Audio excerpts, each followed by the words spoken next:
Om Swastiastu. Perkenalkan, nama saya Lohmera Warsini dari Program Studi Pendidikan Bahasa Inggris. Dalam video ini saya akan mempresentasikan LKM 8 Agama Hindu dengan materi Trihitakarana.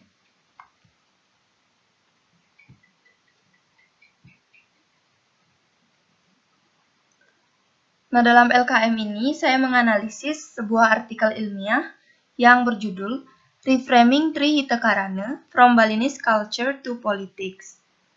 Adapun hal-hal yang saya analisis dari artikel ini, yang pertama ada aspek-aspek permasalahan, yang kedua ada teori-teori yang digunakan, yang ketiga ada metode penelitian, yang keempat ada hasil dan pembahasan, dan yang kelima ada kesimpulan.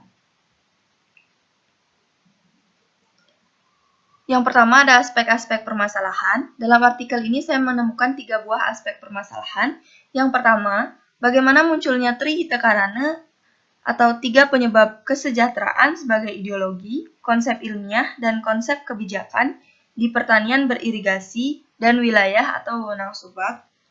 Yang kedua, ada bagaimana cara mengatur atau mengelola konsep Trihitakarana. Yang ketiga, ada apa arti popularitas konsep Trihitakarana yang semakin meningkat bagi pengetahuan kita tentang pertanian beririgasi di Bali, tentang kebijakan proses yang diarahkan pada subak, dan cara kerja kebijakan dalam konteks kehidupan nyata.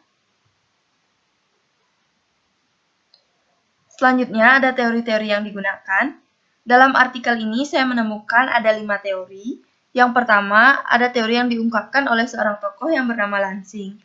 Beliau menganalisis subak sebagai bagian dari sistem pengelolaan ekosistem swakelola di seluruh wilayah sungai dengan peran sentral untuk jaringan candi. Sebagai kebijakan modernisasi dan pembangunan mencapai Bali, subak yang dianggap terbelakang dan tidak sesuai dengan modern. Teknologi pertanian dan irigasi atau revolusi hijau menjadi incaran negara intervensi. Yang kedua ada teori dari tokoh Leach and Fairhead, menekankan bahwa mobilisasi yang beragam dan selektif dari perspektif dan klaim budaya terlibat, di mana-mana orang memberi makna sosial dan budaya dalam hubungannya dengan masyarakat lingkungan hidup. Pengetahuan terkait seringkali menjadi sumber otoritas dan kekuasaan politik. Selanjutnya ada teori dari Pitana. Pitana menyatakan bahwa Trihitakarana mendikte masyarakat Bali untuk selalu selaras dengan lingkungannya, baik fisik maupun non-fisik. Dengan Trihitakarana, menurut Pitana, kearifan lokalnya sudah diakomodasi dan direvitalisasi dalam proses pembangunan. Selanjutnya ada teori dari Picard, menyatakan bahwa orang Bali harus menemukan kembali diri mereka sendiri sebagai Hindu yang mereka sudah seharusnya. Trihitakarana awalnya telah dikembangkan oleh para pemimpin agama dan intelektual sebagai alat strategis untuk membangun lapisan persatuan teologis dan untuk menyamarkan aspek keyakinan kosmologis lokal yang beragam dan praktik ritual terkait di Bali yang telah dinilai sebagai dasarnya animis daripada Hindu dalam karakter delegasi Kementerian Agama Indonesia yang didominasi Muslim atau Imora. Dan yang terakhir ada teori dari Ja dan Schoenfelder yang menyatakan bahwa subak adalah masyarakat irigasi yang mencakup berbagai fungsi yang berkaitan dengan pertanian beririgasi, konstruksi, pemeliharaan, resolusi, konflik, penjadwalan pertanian, pengendalian hama, dan ritual. Selanjutnya ada metode yang digunakan. Nah, dalam artikel tersebut dapat saya simpulkan bahwa artikel ilmiah ini mengambil metode studi pustaka. Studi kepustakaan ini adalah segala usaha yang dilakukan oleh peneliti untuk menghimpun informasi yang relevan dengan topik atau masalah yang akan atau sedang diteliti.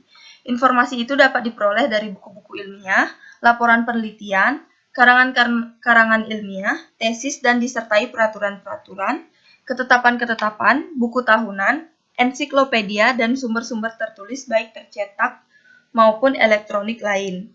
Nah, mengapa saya menyebutkan bahwa penulis dari artikel ini menggunakan studi kepustakaan? Nah, itu bisa dilihat dari keberadaan daftar pustaka di bagian akhir dari artikel yang mengambil beberapa sumber untuk mendukung penulisan artikel ini. Selanjutnya ada hasil dan pembahasan. Yang pertama, munculnya konsep Trihitakarana sebagai ideologi, konsep ilmiah, dan konsep kebijakan pertanian beririgasi. Konsep Trihita Karana merupakan 3 konsep yang mengacu pada hubungan harmonis antar umat beragama atau parhyangan, ranah kehidupan sosial atau pawongan, dan lingkungan teritorial atau palemahan. Trihita Karana lahir dari filosofi tradisional masyarakat Bali yang terbingkai dalam tradisi dan kebudayaan. Lambat laun, konsep Trihita Karana kemudian berevolusi sebagai tradisi yang dikelola dalam bentuk kearifan lokal yang mampu menciptakan keharmonisan lingkungan serta sesuai dengan konsep pembangunan berkelanjutan. Dalam hubungannya dengan konsep kebijakan dalam pertanian beririgasi atau subak, Trihita Karana dijadikan sebagai solusi tradisional untuk masalah tanah dan air di Bali. Selanjutnya, ada cara mengatur atau mengelola konsep Trihita Karana. Trihita Karana dimobilisasi atau diatur di sini sebagai model peraturan subak.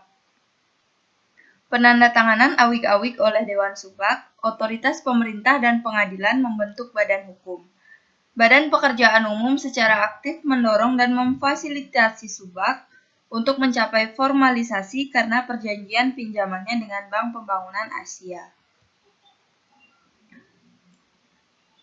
Selanjutnya, arti popularitas konsep Trihita Karana bagi pengetahuan tentang pertanian beririgasi di Bali, kebijakan proses yang diarahkan pada subak. Popularitas konsep Trihita Karana yang semakin meningkat tentu saja akan memberikan arti tersendiri terhadap pengetahuan kita terhadap pertanian beririgasi di Bali. Munculnya Trihita Karana juga bisa dianalisis dalam sejarah yang berorientasi kebijakan subak. Meskipun baru disebutkan dalam literatur subak, Trihita Karana banyak muncul sebelumnya dalam kaitannya dengan agenda kebijakan yang didorong oleh eksternal. Di sektor irigasi ada kebutuhan yang didorong oleh negara dan donor untuk mengubah praktik yang dilembagakan menjadi sistem aturan yang diformalkan donor dan diakui negara. Formalisasi ini dimulai 1972 dengan peraturan irigasi provinsi yang ditandatangani semakin intensif intervensi negara.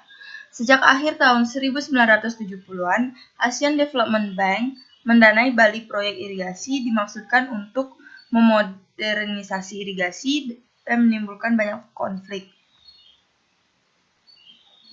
Selanjutnya, cara kerja kebijakan dalam konteks kehidupan nyata.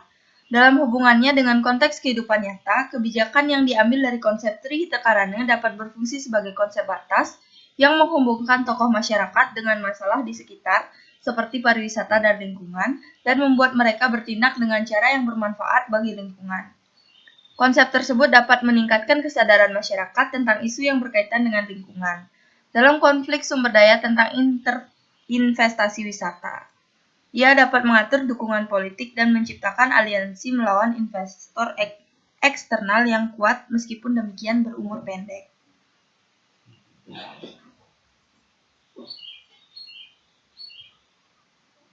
Baik, sekian yang dapat saya sampaikan.